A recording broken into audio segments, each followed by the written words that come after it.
This podcast is sponsored by the Fireman Moving Company. The Fireman Moving Company is the official moving company of WKU Athletics. Not only can they be trusted to move all the coaches in and out of Western, but they can move you anywhere nationwide. The Fireman Moving Company is owned and operated by firemen and is founded by WKU alumni. If you are looking to move sometime soon, give them a call at 270-791-1755 and get yourself a free quote. Welcome to Topper Talk, your number one Western Kentucky athletics podcast. I'm your host, Stephen Moffitt, and I'm joined by co-host Tyler Bailey. Hilltopper Nation, whether it's happening on the hill or on the road, grab those red towels, stand up and cheer, because it's up next on Topper Talk. All right, welcome back, and thank you for downloading and listening to another episode of the Topper Talk podcast. We are the official podcast of the Red Towel Trust Collective, and we're a proud member of the College Huddle podcast community. As always, feel free to follow us on all our social medias. Check out our YouTube channel. Like, subscribe, rate, review, do all the things to help the algorithm. As always, I've got Tyler here with me. We've got some football to go over and some basketball to talk about. Man, you ready to dive in? Hilltopper Nation, it's about to be a full episode. Let's ride. But before we jump into the episode, we've got to get caught up with our Red Towel wrap-up, which catches us up with all the athletics we've missed since we last recorded, and that is brought to us, as always, by Trent Bedding Company. Don't forget your headboard, pillows, and your sheets. We got everything you need for a good night's sleep. Number one on the same check, best of Bowling Green. All right. Hey! Twin, full, queen, and king. Mattresses for anything. Come and pick it out and we can bring it to your house. Have you sleeping real good before the weekend's out. Trent Bedding. It's just like a mattress store. Hey. You always got to dance a little bit whenever that video's going on. But jumping into it, WKU soccer, Maddie Davis named goalkeeper of the week and Abby Vinderman named defensive player of the week after their shutout versus FIU. Lily Rumo named Conference USA All-Academic Team. Yeah, so that shutout versus FIU, they're the number one team in Conference USA. So that was an impressive feat. It was a 0-0 tie. Maddie Davis, I think that's her 14th career shutout, which I think is third all time in WKU history, which is amazing. She's had a ton of them this season alone.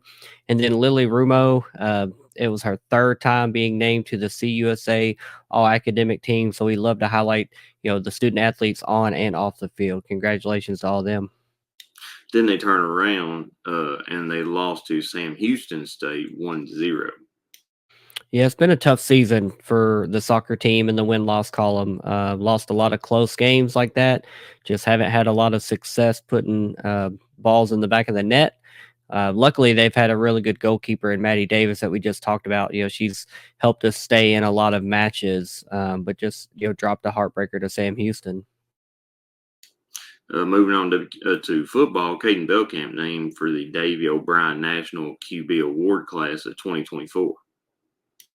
Yeah, one of 35 quarterbacks that's on that final list for the Davey O'Brien National Quarterback Award. So that's pretty impressive, being that he wasn't the day one starter this season.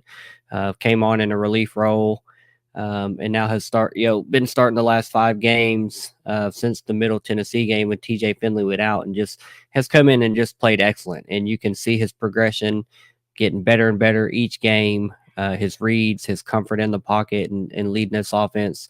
So big time congratulations to Caden Belkamp for being a finalist for the Davey O'Brien Award. Yeah, they Lady Topper basketball beat Lee University in their exhibition. Pretty convincing victory, 70-48. Started out kind of slow, but was able to turn it up there at the end and pull away for a pretty convincing victory in their exhibition as they got ready for the season tip-off yesterday, Monday, as we record Tuesday, Election Day. Moving on to the volleyball team, they beat New Mexico State University 3-0 on Friday and 3-0 on Saturday. That equals 88 consecutive conference regular season victories for the volleyball team. Yeah, so those victories versus New Mexico State, the same as versus UTEP. They were without Coach Hudson and Coach Barry, who had underwent surgery on their respective injuries just a couple days before that. So Jenna Otek and staff led the team to a couple gritty victories there versus New Mexico State. I know it looks easy when you look at some 3-0 sweeps in both of those matches, but they were hard fought in all 3 sets. And then the 88 consecutive conference regular season victories. I mean, I think that's almost 5 full seasons worth of regular season just dominance. And there's only been a couple times they've been pushed to 5 sets where they've been close to losing a match, but just shows what kind of program, what kind of culture that our volleyball team and program has, and couldn't be more proud of them. Moving on to the cross country team, they were in the Conference USA Championship. The women placed 7th overall. Finishing 16th spot was Mary Dye with a time of 21 minutes 23 seconds. Finishing 20th place was Kinley Kunkel with a time of 21 minutes and 29 seconds. The men, they placed 8th overall. Jake Younger, he finished 35th with a time of 25 minutes 46 seconds. And then Jared Sanfis, he finished 42nd with a time of 26 minutes and 6 seconds. Mary Dye and Kinley Kunkel was named to the Conference USA All-Conference team. Yeah, congratulations to both of those teams. Obviously, 7th and 8th place finishes for the teams. We would have liked to have seen those a little higher, but we did have some good finishers, especially on the girls' side. 16th and 20th is really good. On the men's side, a little bit farther back in the pack, 35th and 42nd were our top 2 finishers. And then we had a bunch of runners kind of right there in the mid 40s to 50s, for the rest of our 3 through 5 guys. So as always, the full results of that meet can be found on WKUsports.com. Moving on to basketball for a little bit, Don McHenry, he was named to the Bracketeer.org preseason All-American 3rd team. Yeah, so that's a non-Power 5 award list. Still, I like that recognition. I don't like it necessarily being broken off to non-Power 5, but still, Don getting that recognition for being an All-American in any capacity is good news for him and for the program and the team in general. So congrats to Don. Also, the men's basketball team unveiled their 2024 Conference USA tourney championship rings, and I got to say, I seen one in person. Very, very impressive. Yeah, those rings are sharp. They are well designed. They're huge. They're heavy. Got to see one at our football game and versus Kennesaw, and then there at the basketball game after we played Wichita State. Man, got to check those out. They're super nice. Congratulations to all the players and the staff and the support staff, everybody that got recognized with those rings. Man, heck of an accomplishment. Let's go get another one. Now moving on to the Lady Topper basketball team, they I gotta start hitting that mute button. They won their season opener 71-59 over Indiana State. Acacia Hayes tied a WKU record with 10 steals. Sophia Telegdi, she led WKU in scoring in her first game as a Lady Topper with 25 points. And then Mackenzie Chatfield, she had a career high 19 points on 5 of 9 shooting from 3-point range. Josie Gilvin, she led the team on the boards, pulling down 6 rebounds. Yeah, one name that's noticeably absent from all those stats you just read off was Alexis Mead. If I'm not mistaken, I think she got some foul trouble and wasn't a big contributor to the game, which I think even more so says a lot about this team and this victory because, we've played Indiana State a lot of times. It goes back and forth, but that was a pretty convincing win. Acacia Hayes, tying an all-time record with 10 steals in the game is impressive. First game, Sophia with 25 points. Mackenzie Chatfield stepped up and had a career high 19 points. So, really think this team might have a little bit more depth as long as they can stay healthy, stay out of foul trouble. I think we might have some opportunity to win a lot more games than what we had the last couple of years.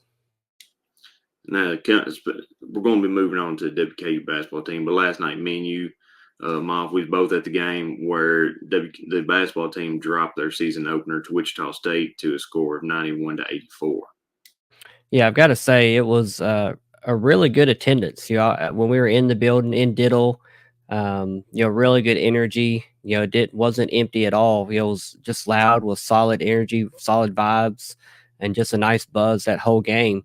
I was really kind of shocked when I saw the announced attendance was 4,500 and 47 people. I really expected that to be pushing, above 5,000, closer to 6,000 people with our capacity. I thought it looked a lot better than what was announced, but regardless, really fun game. We kind of hung in and were in control for most of that first half. We allowed Wichita State to get on a little run there at the end of the first half. They took the lead at halftime. We come out of the half and kind of fight our way back into the game before we let some, 3-point shooting by Wichita State help them pull away. But I was really impressed with Babacar Faye.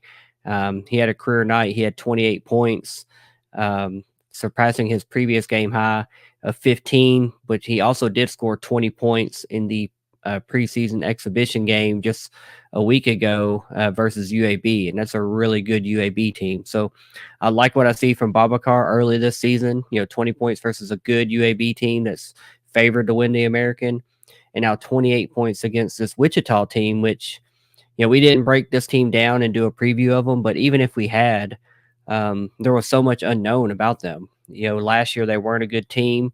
They basically, turned over, 60, 70% of their roster. They brought 5 guys back, brought in 8 transfers from Power 4, Power 5 teams, all of those with NCAA tournament experience.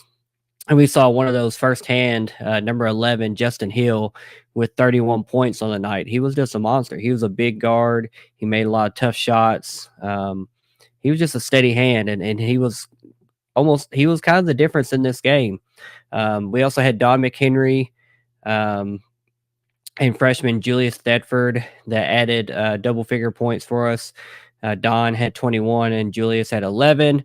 And then Niagara transfer Braxton Bayless had the most rebounds, or second most rebounds on the team with 7. He also added 4 assists, tying McHenry for the team lead. So, Tyler, what were your thoughts on the game and the atmosphere and what you saw from the team versus Wichita?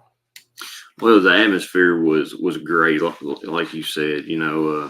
For Monday night, the first game of the season, I expected a good contingent to be there, and it was. Looking on the team, we only shot 70.6% from the free throw line, which, Babacar, he shot 10 of 16. I figured, Don, he shot 4 or 5 from the charity stripe.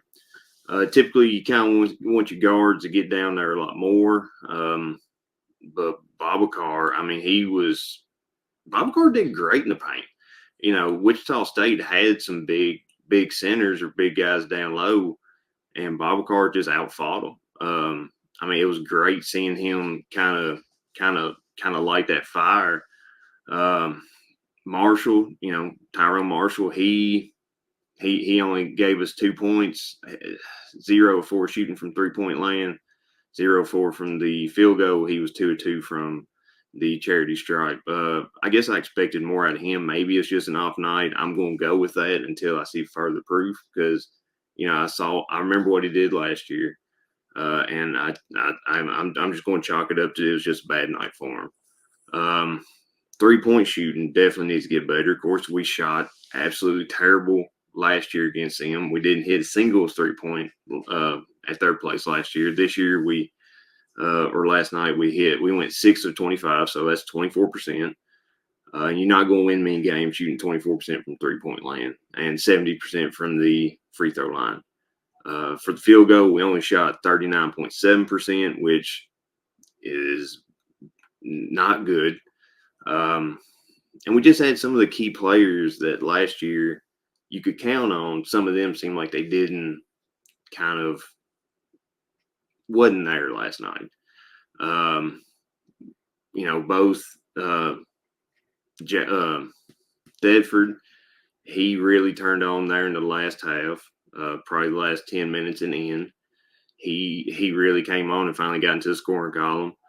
Braxton Bayless, yes, he did get rebounds, but he really didn't have no points until the last maybe 6 minutes.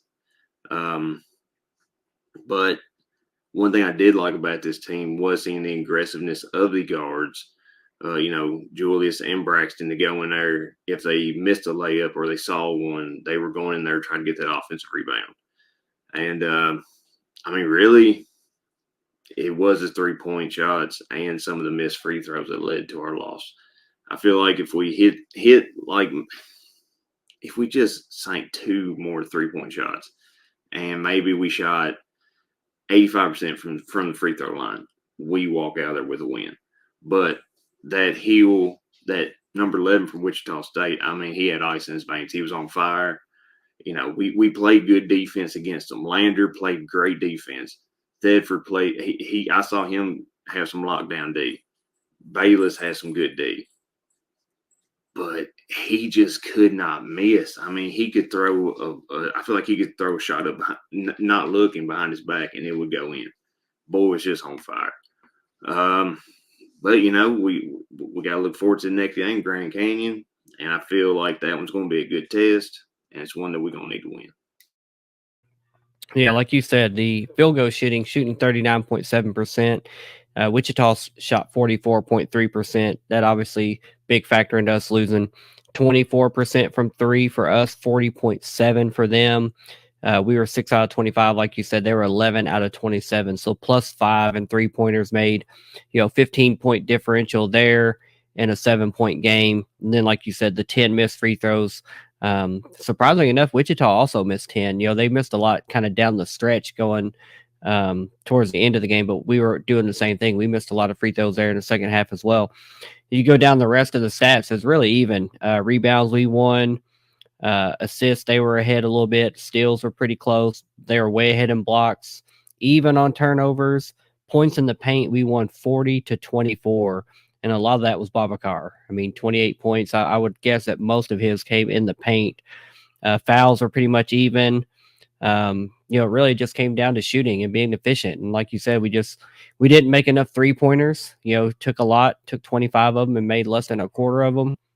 And then shooting, 39% from the field overall. That's going to lose a lot of ball games. Now, this was a tough opponent, and I think there was a little bit of a reaction last night on Twitter. If you're reading the comments, after UAB, and now you add on this one, which officially counts as a loss, and it doesn't get any easier. We have a really tough Grand Canyon team that went to the NCAA tournament last year. They'll be without their best player. He's not going to be playing Tyon Grant Foster, which is a really good All-American caliber player. But he's not the only weapon they have. That's going to be a really big test. It's on the road. We'll talk about that one when it gets closer. But that's going to be a tough game. And it's one that, if we don't win it, we need to just continue to see steps of progress of getting better. I'm not going to predict a win. We're probably going to be underdogs going into that game. But it's going to be a tough one. I just hope the fan base buckles up and supports Coach Plona and this team and this program, because I saw a lot of positive things last night with our play, and you have to remember we're playing without Tegan Moore, who coming into the season was probably you could almost pencil him in as a projected starter. We know what he did last year as a true freshman. It was really impactful, especially down the line as the season wore on. Started some games, was playing some heavy minutes, and really he's a bully with the ball. He can get to the hole and create a shot. Just a big body, good defensively. He would have been a solid addition for that Wichita State game, but obviously he's healing up from an injury and surgery. But tough game. It's always tough to start the season with a loss. But I really like what I see from this team, and I think we're going to be fine as we get into the rest of non-conference play, and especially in Conference USA play. So, looking forward to this season playing out. That wraps up your head towel wrap up, brought to you by the Trent Bedding Company. I was looking up some information on the election. Sorry, y'all. Trent Bedding Company, they're in Bowling Green, Kentucky. Your go-to place for mattresses, pillows, anything that makes you sleep comfy at night. Yeah, good red towel wrap up as always. Good information, a lot of wins. Student athletes doing good things. Basketball officially back in swing. Now we're going to be talking about some games for the ladies and the men. But now we've got football to talk about. And I know it seems like it's been a little while since this game, took place. But Kennesaw State and Western played this past Wednesday on 10:30. Had an announced attendance of 14,547 people, which was pretty good for a Wednesday night game. I'll definitely take it. The weather was great. Western Kentucky walked out with a 31-14 victory. WKU is now 6-2 on the season, bowl eligible, first place in the conference at 4-0, tied with Jacksonville State. Meanwhile, Kennesaw State is 1-7 now and 1-3 in conference with their one victory just being over Liberty just a couple weeks ago. And WKU has now officially been bowl eligible for 13 of the past 14 seasons. So, Tyler, I know you're at the game. Let's talk a little bit about the atmosphere and just the overall feel of the game before we jump into the stats and particulars. Well, man, I didn't make it to the concert. I came in as it was ending. I saw a lot of people leaving. And then whenever I got there to my seats on the new side, of course, you look over at the old side, I didn't feel like there was 14,000 people there. It seemed like there was a lot less. The new side was full, but it just seemed like the old side was pretty bare. I was expecting more of them, concert fans to come over into the game, and I was hoping they would. But I saw a lot of people dressed in black just walking across the street, going back to the car, going back to their apartment, kind of what have you. But it was a good game.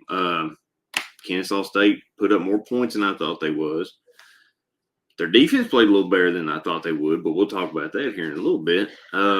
But overall, for a Wednesday night game, I mean, I really don't have nothing to complain about. It was a good win. Tops win. You win. We live, baby. Let's go. Yeah, I'll talk a little bit about the pregame atmosphere just because I made it to campus around 4:30.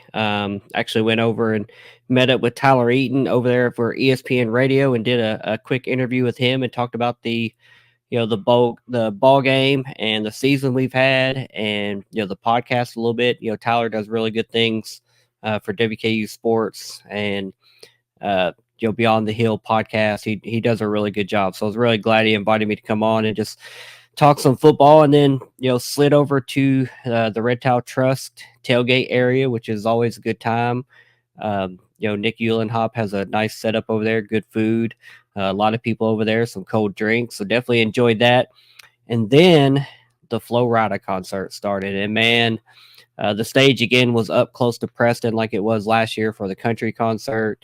And South Lawn was it was absolutely packed. If you haven't seen the video that Barstool Western shared, it looked like somebody took that maybe from the concourse of the football stadium. Just amazing video. Zoomed into the stage. It was getting a little darker lights from the stage, and you could just see a sea of just Hilltopper fans. I really wish all of them had came into the game. Like you said, a lot of them came for the festivities and pregame theatrics and then went home and didn't enjoy the football game, but was still a really solid environment. And that, I'm really glad, like I said in the preview for this game, that concert has become an annual thing now, and I hope that continues. I think it brings a lot of people out, kinds of, changes up from the usual pregame, the midweek. I'm sure it helps. Even if attendance wasn't great at 14,000 and some change, what would it have been like if there was no pregame concert? So I loved it. I thought it was a good time. Flo Rida is an artist that, brings back a lot of old memories. But still relevant. It seemed like everybody was there. The basketball team was on stage, a lot of students on stage. Just looked like a lot of fun. But I enjoyed that from the back of South Lawn. I was nowhere near the stage area, but really good time. Now jumping into the game, just going over the scoring that occurred in the game. Now we were playing without River Helms, who got injured late in the Sam Houston game. But surprisingly, we had a couple other tight ends step up, and the first touchdown of the game went to Trevor Borland in the first quarter. It put us up 7-0. Kennesaw State was able to tie the game on a Michael Benefield touchdown run. I think it was 37 yards. nearly untouched up the middle, tied that game at 7-7. Then we had that explosive play to Easton Messer, 64 yards, took it to the house, put us up 14-7. And then, the bulldoze heard round the world. George Hart III, his first touchdown as a Hilltopper, a 30-yard touchdown run. I mean, he just absolutely ran over that defensive back. And apparently those defensive backs had been taking some cheap shots and been a little chippy in this game. And he said he was going to go get himself a body. And yeah, he put that boy in the dirt and scampered on into the end zone. He put us up 21-7 in the first quarter still. Lucas Canero added a 32-yard field goal in the second quarter, put us up 24-7 into halftime. Third quarter, no scoring. I feel like that's the same thing we saw versus Sam Houston. No scoring in the third quarter. Not a trend I like to see. I would like to see us come out at halftime with a little bit more aggression, keep the pedal to the floor and put a team away. But then our next touchdown was a 17-yard touchdown pass to another tight end. His first touchdown to Noah Myers put us up 31-7. And then KSU finished the scoring for the game with a Davis Bryson touchdown run to make it 31-14. And that was the final score. Like you said, Tops win, you win. And we were lit, baby. But Tyler, give me your thoughts on just the scoring of the game, how the total flow of the game felt to you. What did you like and not like? Well, I feel like that third quarter, no scoring definitely needs to be addressed. It's always good to get 21 points in your first quarter, 24 points in your first half. But when we play Jack State or Liberty, we shouldn't leave any quarter without some points on the boards. Now, one thing we didn't talk about was Elijah Young. He had 15 carries, 114 yards. He also brought in never mind. The scoring, I thought I was kind of surprised that Kennesaw was able to put up 14 on us, like I said earlier. Especially whenever they had that first one that Michael Benefield run right up the middle, just completely untouched. I thought somebody would at least get a finger on him, but it didn't even look like that even happened. He just got it straight up the gut and was off to the races. But when you up 24-7 going into halftime, I guess the coaches didn't think there'd be much pressure coming into the second half that they were going to even threaten us.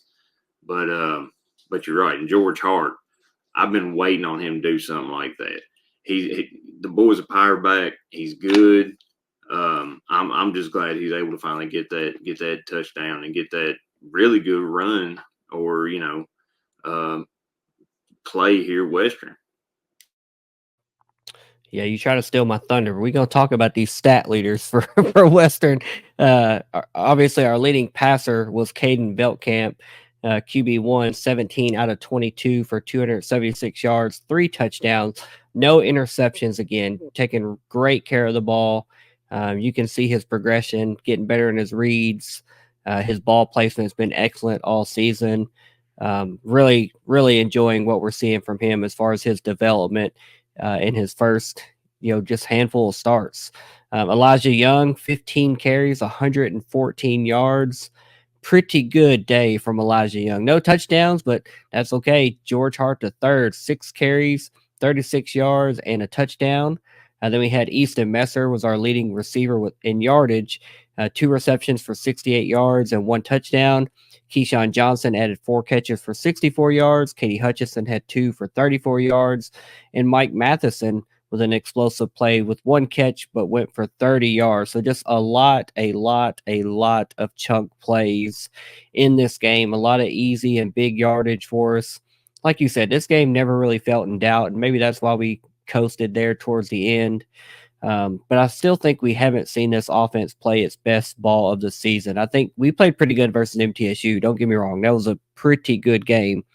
But I think there's more consistency that can be had from this offense and, just leaving some points off the board. And I don't want us to get to a ball game where, becomes a shootout. I really like our defense, but if there's going to be a game where we might need to score a little bit more points, because we've got some tough matchups coming up.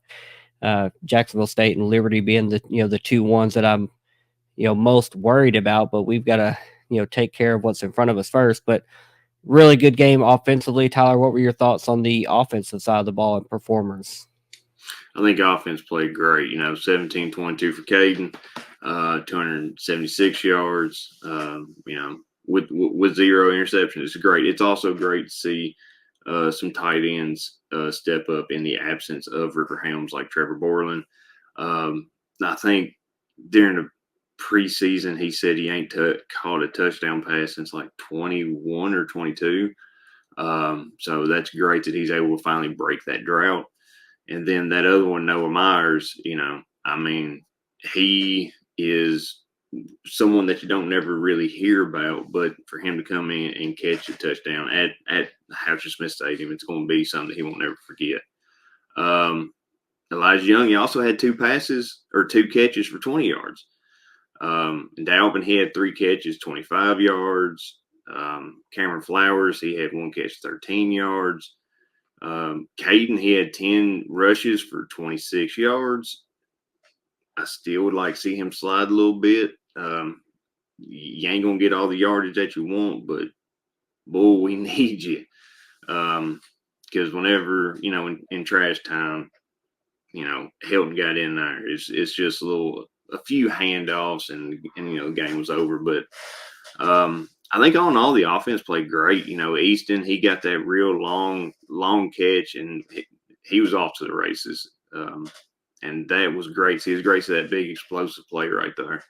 Because I think when we played Sam Houston, we didn't really have no big explosive plays. So, and that's one thing I was looking forward to in this game, kind of see if they could finally make them, kind of create some excitement there on the sideline and in the fans.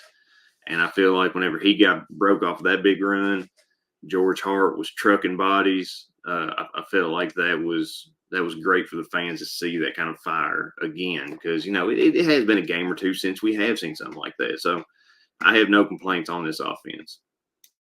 Yeah, then looking at the defensive side of the ball, the guys that led the charge for us, Chandler Matthews was our leading tackler. He had 9 total tackles and 1 tackle for loss. Devontae Matthews had 8 tackles. Darius Thomas stuffed the stat sheet, 6 tackles, 2 sacks, and 3 tackles for loss. Then Hosea Wheeler has 6 tackles. He had 1 sack and 1 tackle for loss. And Kent Robinson had an interception in this game. Then looking at the special teams guys, Lucas Canero was 1 of 1 on field goals and 3 out of 3 on extra points. So perfect day for him. And punter Cole Maynard had 3 punts for a 37-yard average. Obviously a little lower than what we're used to and expect from him, but no costly errors or blunders there. Tyler, what were your thoughts on the defensive side of the ball and special teams? How do those guys stand out to you? Defense really played great. They held Davis Bryson to 13 passes on 26 attempts, only 96 yards. He had a really rough game, but if you can't see over your offensive line, you're not going to be that don't lead to success. You always got to break out and try to get outside the pocket so you can see a receiver downfield or hopefully have one open. Michael Benefield, he had 16 carries, 98 yards. With that one long of 37, so one rush was a third of what he had. I felt like the defense held him in check, definitely held Bryson in check. And we had how many sacks we have? 3 sacks. It's a good number. Chandler Matthews, it was great to see him lead the team 9-9. And then I was waiting for that turnover that that the defense is going to get, and it came there at the very end of the game. But man, I'm glad that we get that to continue the turnover tops. The scores are very not indicative of how we played. I think the defense played great. They just had 2 plays that slipped away from them, and that's eventually what led to the 14 points. But other than that, defense played lights out, I think. Yeah, so I was doing the math. in my New Mexico State preview that we'll jump to here in a minute. But as it stands right now, we're the number 36 scoring defense in the nation. I think we're around 22 points per game allowing. If you take out, and I know you can't do this in reality, but if you take out the 63-0 to Alabama, we're giving up 15.4 points per game, I think it is. And that would be good for number 9 in the country. That's how good this defense has been playing. We have just been playing absolutely lights out, just really impressive. Since that Alabama game, we've just have completely flipped the switch. And Tyson Summers and his defensive staff and these players that we talk about every single game just continue to blow me away in what they're doing. And probably going to make me modify my score predictions here as we come down to the end of the season. Even as the matchups get a little tougher. But, man, I couldn't be more proud of our defense and just how well we're playing. I think Caden said it best after the game. We play really complimentary football. They don't have to go out and score 40 points a game. They're only giving up, 15 to 22. So, pretty easy to go out and score 30, 31 points and win a ball game. Let's look at some key indicators before we jump into some grades. Total yards. Favored WKU 467 to Kennesaw State's 272. First downs edge to WKU 24 to 18. Third downs, we were 3 of 9, so 33%, not great, but we only had 9 total third downs. I think that says a lot about the chunk plays and just how we were moving down the field. Whereas Kennesaw State also 33%, but they were 5 out of 15 turnovers. None for us. That one interception for Kennesaw State. And then time of possession favored Kennesaw State. We had the ball for 27:06. They had the ball for 32:54. But again, that says more about just our offense and how fast and explosive we can score versus they're more of a rushing attack. So you'd expect them to possess the ball a little longer. So pretty much clean sweep in favor of Western, convincing victory.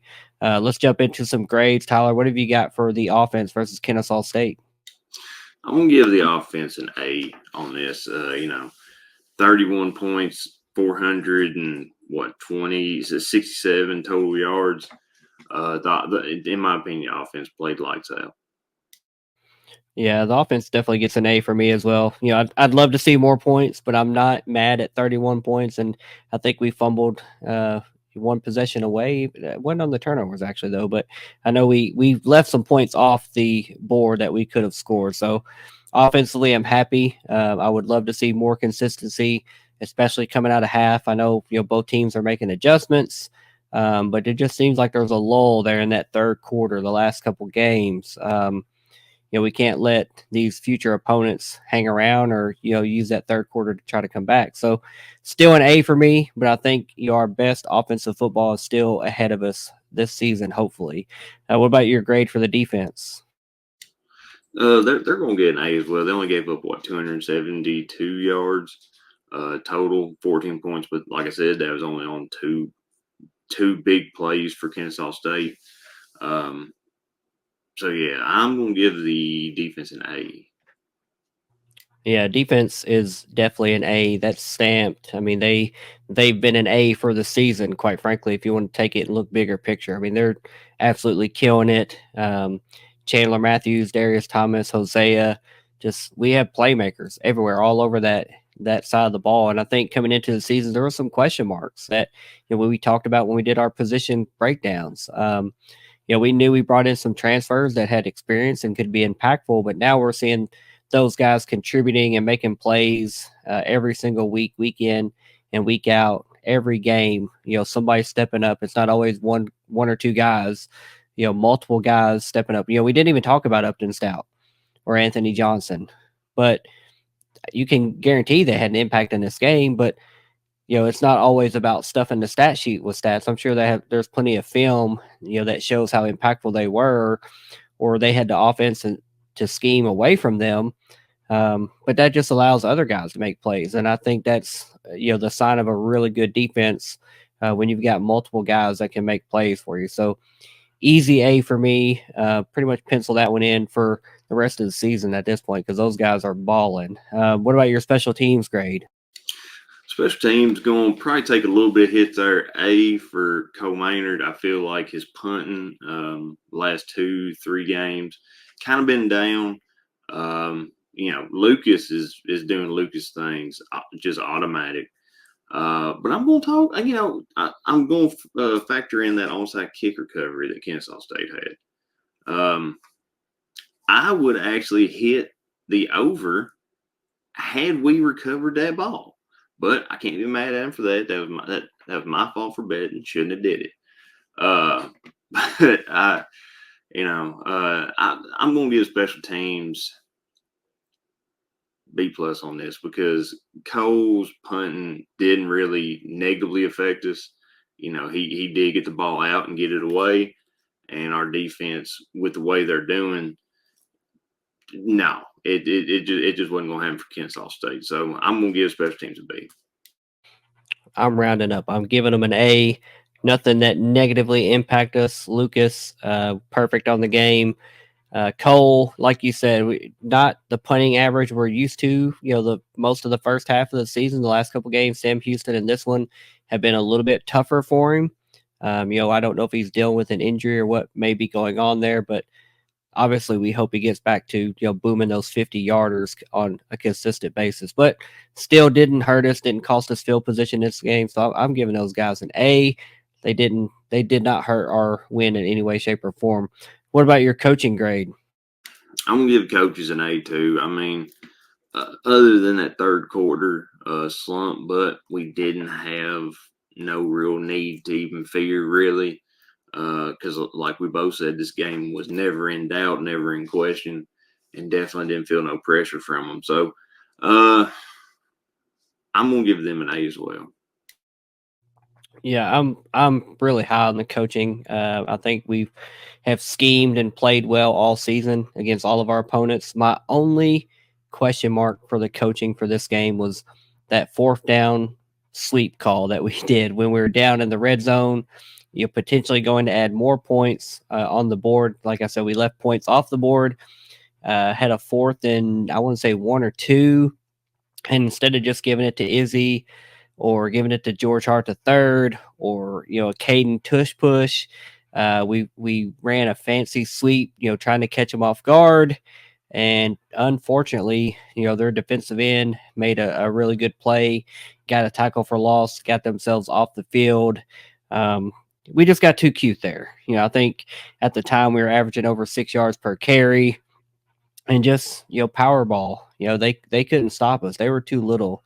Just run it down their throat until they stop you, man. We should have been punching that one into the end zone within a couple plays. So that's my only question mark coaching wise. Obviously the after halftime adjustments, coming out and being a little bit more aggressive and assertive on offense, just continuing what we were doing in that first half. We jumped out 21 quick there in the first quarter, but coaches still did a fantastic job. I think there's always going to be some questions, but they're getting paid the big bucks, and we won the ball game. So I'm not mad at them at all.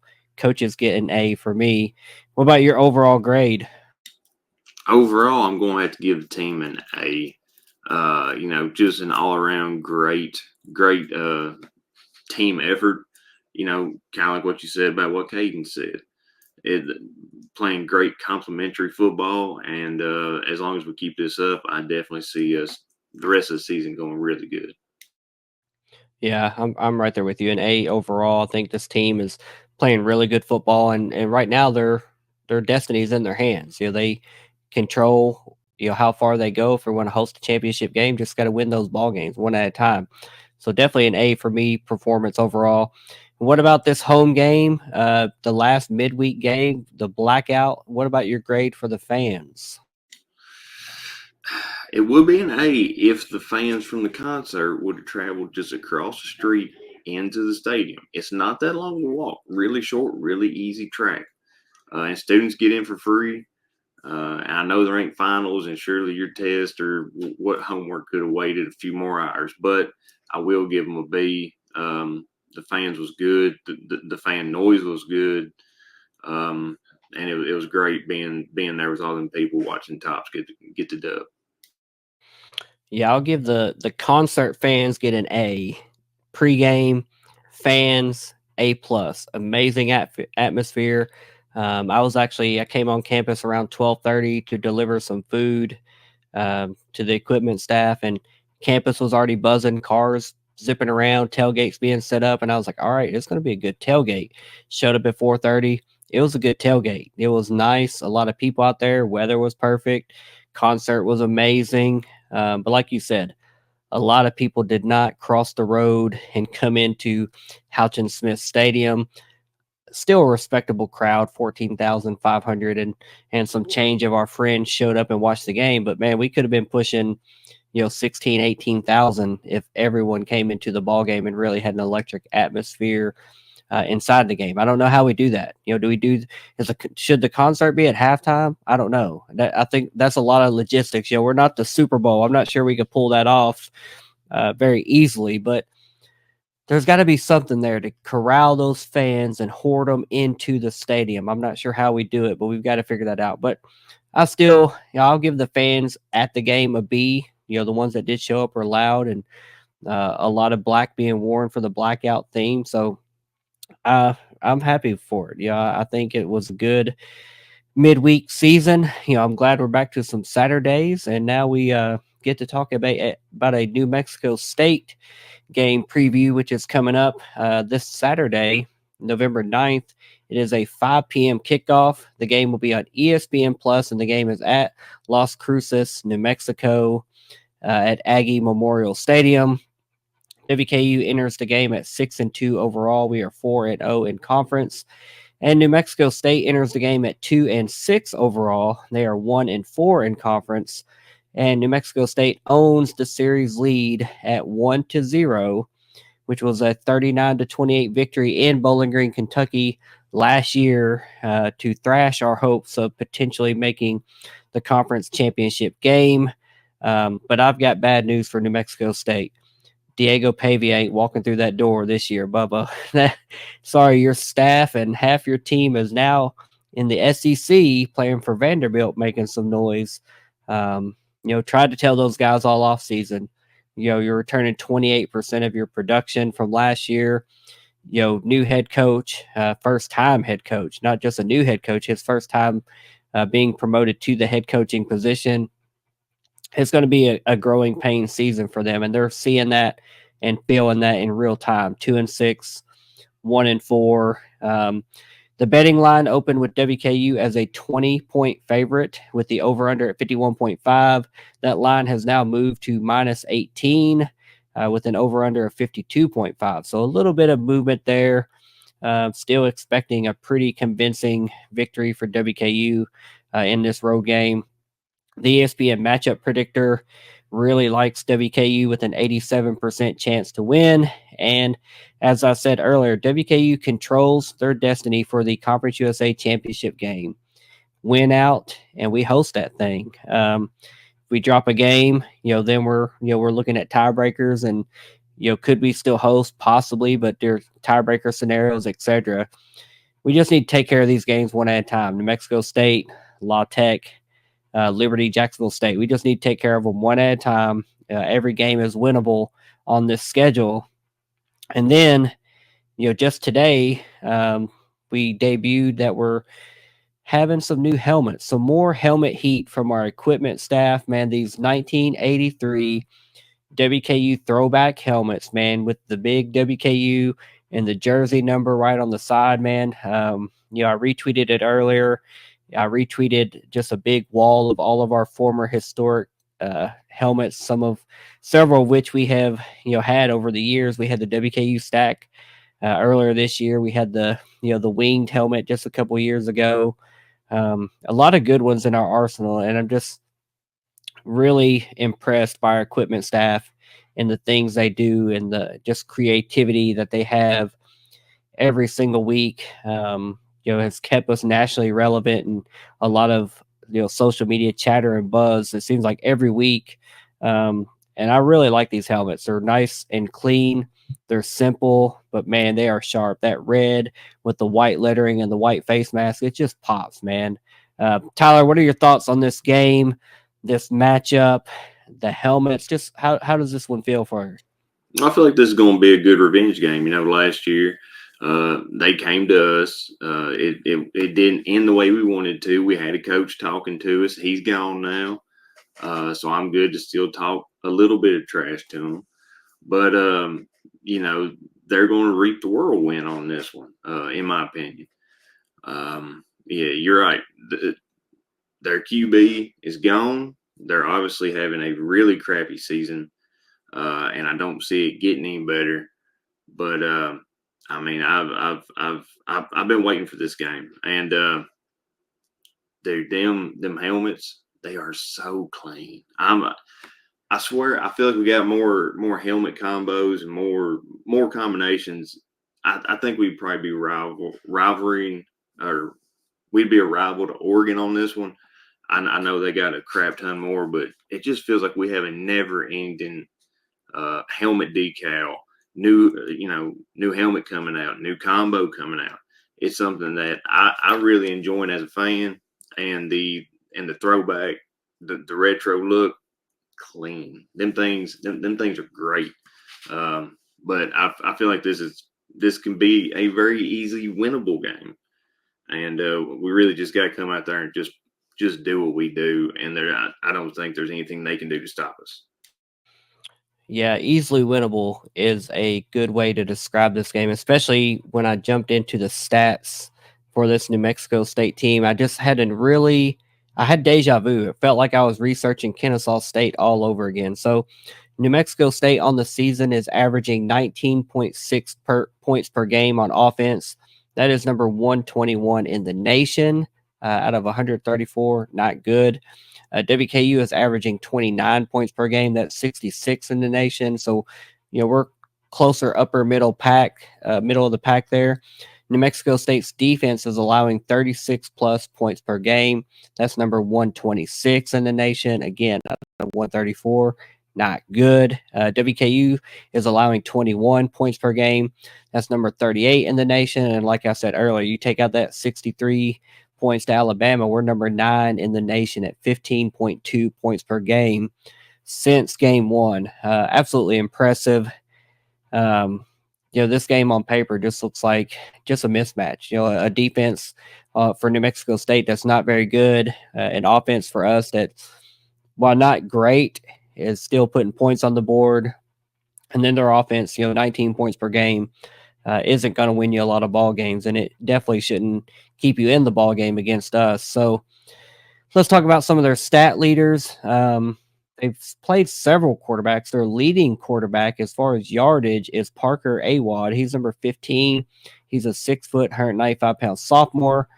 40 out of 93 on the season. That's 43% completion percentage. Yikes. Not good. 4 touchdowns and 3 interceptions. He didn't play last game, though. He did play 2 games ago, but in the last game, they played Santino Marucci, who was coming back from concussion protocol, and they also played Brandon Nunez. So I'm not really sure who to expect out of their quarterback room.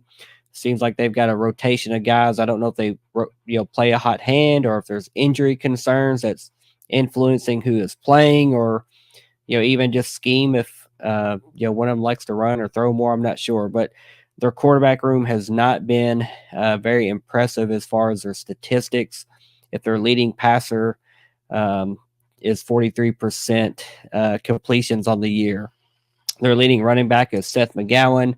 He is number 1. He's a 6'1", 220-pound junior. He has 105 carries for 523 yards and 2 touchdowns, plus 1 receiving touchdown on the season. He's averaging 5 yards per carry. And then their leading wide receiver is P.J. Johnson III. He is number 0. He is a 6 foot, 190-pound junior, 14 catches for 229 yards and 1 touchdown on the season, averaging 16.4 yards per catch. Again, not a lot of eye-popping numbers out of this offense when your leading receiver is 229, 14 catches. Their leading running back, 2 touchdowns. Not a lot jumping off the page at you, Tyler. What's your thoughts on these Aggie playmakers? I won't say lack of playmakers. I mean, these guys, you're right. I mean, so Parker, he's been sacked 9 times. Santino, he's been sacked 5 times. Brandon Nunez, he's been sacked 2 times.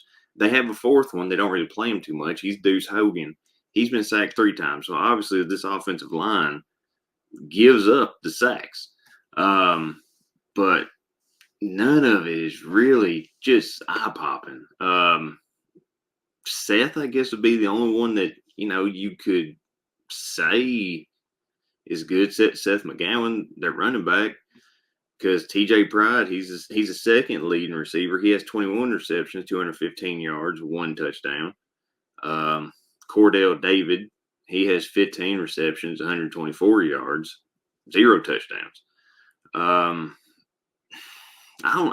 don't know. It's kind of hard to talk about them because you really don't want to badmouth anybody. But I'm just not seeing a lot here that I see like is going to cause our defense much problems. Right. I feel like our defense is going to easily handle these guys, and I'm going to change my score predictions, but I feel like I still may be giving them too much credit on that. Yeah, let's talk about their defensive leaders and see if they have any ball hawks yet on the defensive side of the ball. So their leading tackler is linebacker Tyler Martinez. He is number 35, a 6'2", 225-pound junior. 61 total tackles on the season, 26 of those solo. Then they have safety Taden Barnes, who's number 3. He's a 5'10", 185-pound freshman. 40 total tackles, 27 of those are solo. He has 1 interception and 5 passes defended. And then their leading sack man, the guy getting to the quarterback, is Cale Edwards. He's a defensive end. He's number 9, 6'5", 245-pound senior. 30 total tackles, 16 of those solo, and 4 sacks on the season. And then I think the highlight of their team and their weapon may be their kicker. Abraham Montano is 13 out of 13 on extra points, 12 out of 13 on field goals with a long of 57. So, if this comes down to a kicking battle, I still like our chances with Lucas, but that might be the bright spot. If they get across the 50, they might be in Abraham's range and can put up some threes like Steph Curry, 3 at a time, and try to keep up. But they don't want to trade 3 for 7. That'll be a long day for them. But Tyler, what are your thoughts on the ball hawks and the Legatron wannabe they have on that side of the ball? These guys couldn't catch a clap in Tijuana. I'm going to use that, bring that back from last year. Lack of ball hawks, because this team has 3 interceptions on the season. They only return them interceptions for a grand total of 6 yards. They have 2 forced fumbles. They have no fumble recoveries whatsoever. Tyler Martinez, that is their shining spot. Him and DeMarcus Crosby. Josiah Cox, he's a safety. He leads the team in interceptions with 2. And he's the one who has the 6 return yards for the interception. So Taden Barden, he got 1 interception, no return yards. I feel like our offense can definitely exploit this defense. I feel like our playmakers is going to get in space and definitely going to get open. And I just know Caden's going to get the ball to him because that's what he's been doing all season. It don't matter running back, don't matter wide receiver, tight end. I feel like all our weapons are going to be ready to be used here, and I feel like this is going to be a highlight of our season. Yeah, absolutely. It just doesn't seem like a lot of impactful plays coming from their defense, and that can be problematic if you allow our team, to Caden to sit back and chop you up, or Elijah or George, any of our guys. If they're going to chop you up and you're not going to make plays, you're going to have a long day. What you got? All right, I forgot to say this about Abraham Montano. All right, so he's 2 of 2 from the 20 to 29 yard line. All right, 3 of 3, 30, 39, 3 of 3, 40, 49. He's 4 or 5 from 50 plus. So you're right. If they want to have a chip shot contest or 3-point shootout, it could be a good game. But I feel like that kicker, as you said, is their bright spot, and I don't think he may get a lot of chances to show that skill off. So that's all I got to say about that.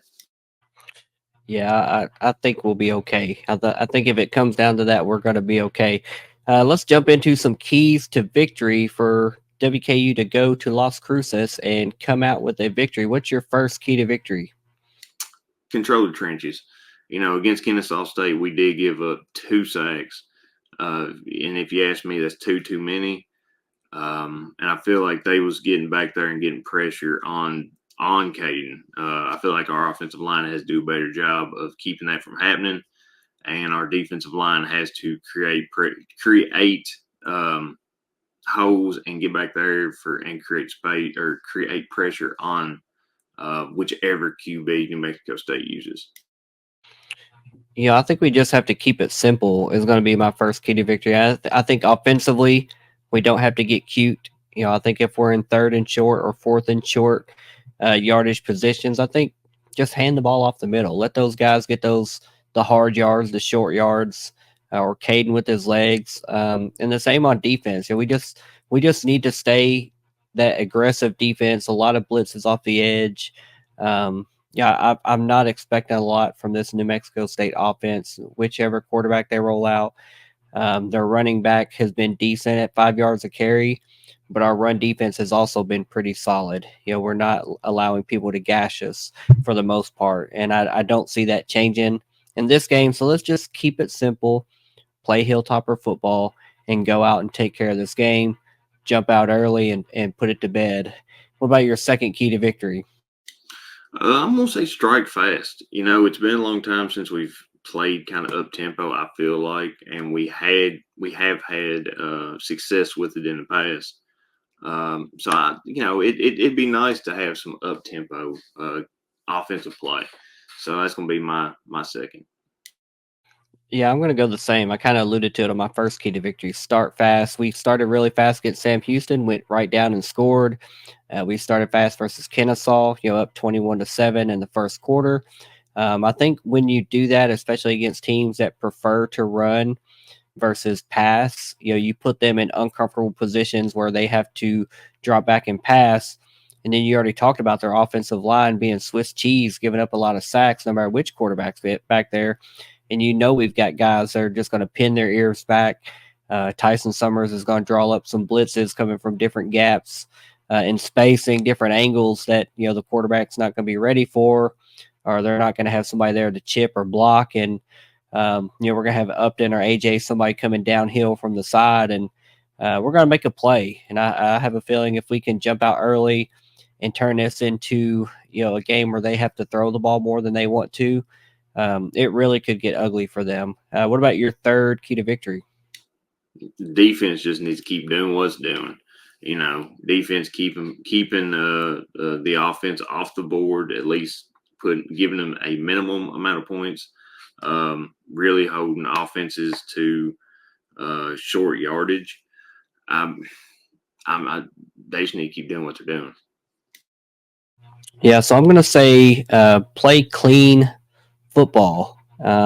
We've talked about it earlier in the season. We had a lot of penalties and turnovers at times that were inconvenient and ill-timed. The last couple games, though, we've really cleaned that up. Very minimal penalties, no turnovers, or just one, I think, 2 games ago. So I think we need to continue doing that. You can't turn the ball over and give the opponent a short field when they're the underdog. At this point in the season, they're playing with nothing to lose, house money.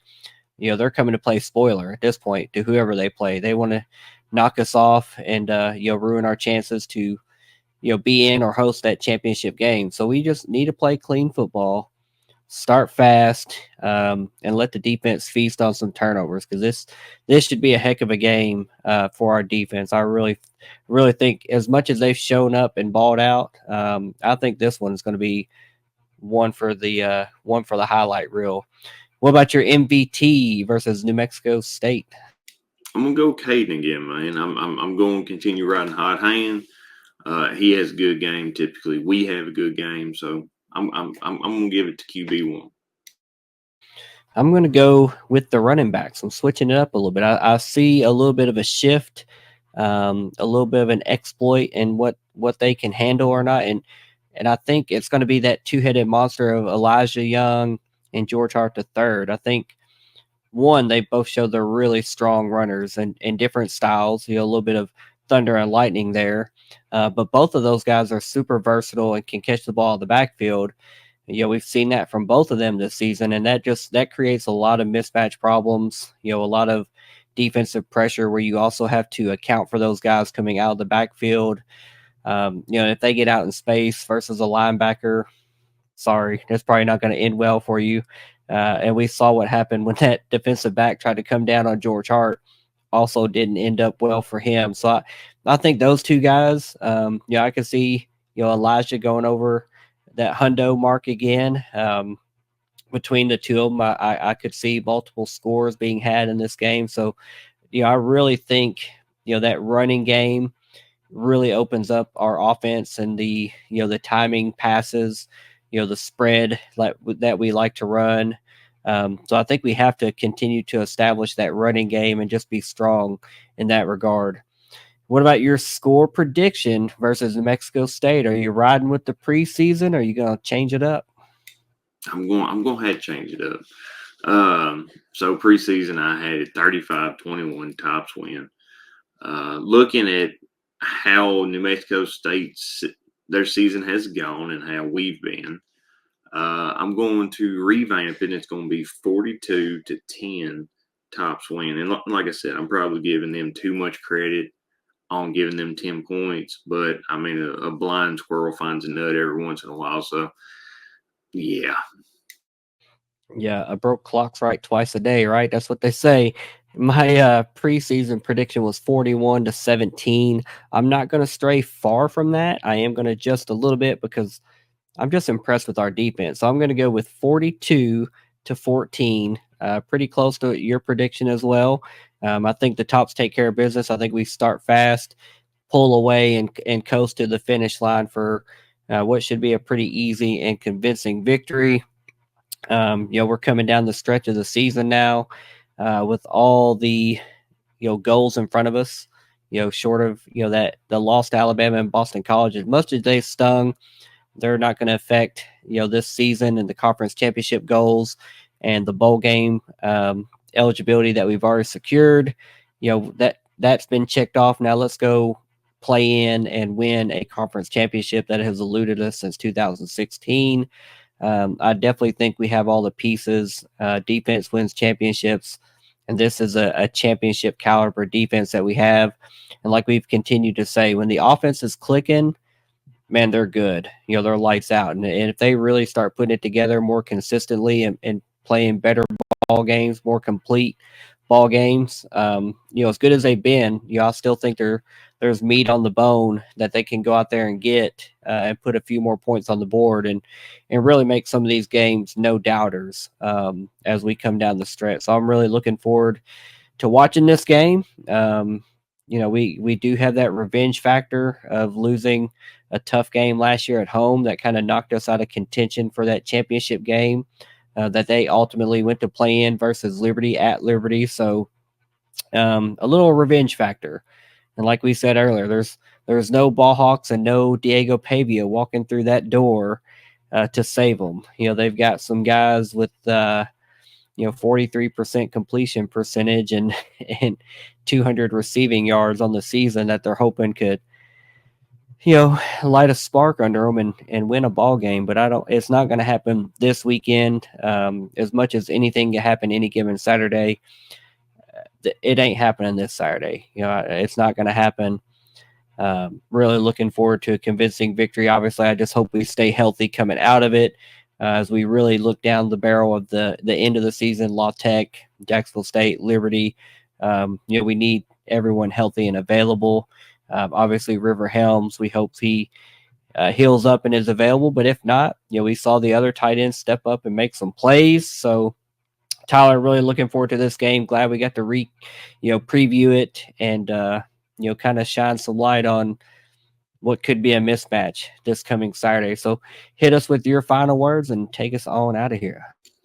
Now, if you want to know who New Mexico State, if anybody's curious of who they've won against this season, they won the first game. Southeast Missouri State won a game 23-16, and then they did beat La Tech in double overtime to a tune of 33-30.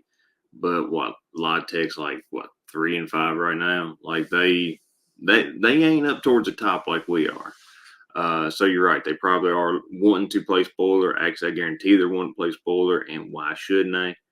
Because if you can't make it, dang it, why allow anyone else to? But you're right. It has been a while since we've recorded. It's been good to recap Kennesaw State. Look forward to this next week's game. And also the basketball game against Grand Canyon. That's something, like I said a few weeks ago. It's a perfect time of year. Football, basketball, same day. You can watch them both, and just be all up in that sports fields. But everyone needs to tune in, watch the game, support them any way you can. Come out and watch the volleyball team, soccer team, because all them kids put WKU across their chest, and if they're going to do it. If they're going to show up for the school, why can't we? And it's a great great way to spend some time with your family or your friends out in Diddle or out at the soccer complex, football field, what have you. But yeah, let's get ready to go win this game against New Mexico State. Should be an easy victory. We should definitely come home with a dub. If we don't, I'm going to be greatly surprised, but I don't think I'm going to be surprised at all. So, Moff, who has it better than us, man? Nobody, buddy. You know it. Go Tops. Go Tops. Later, guys. See you.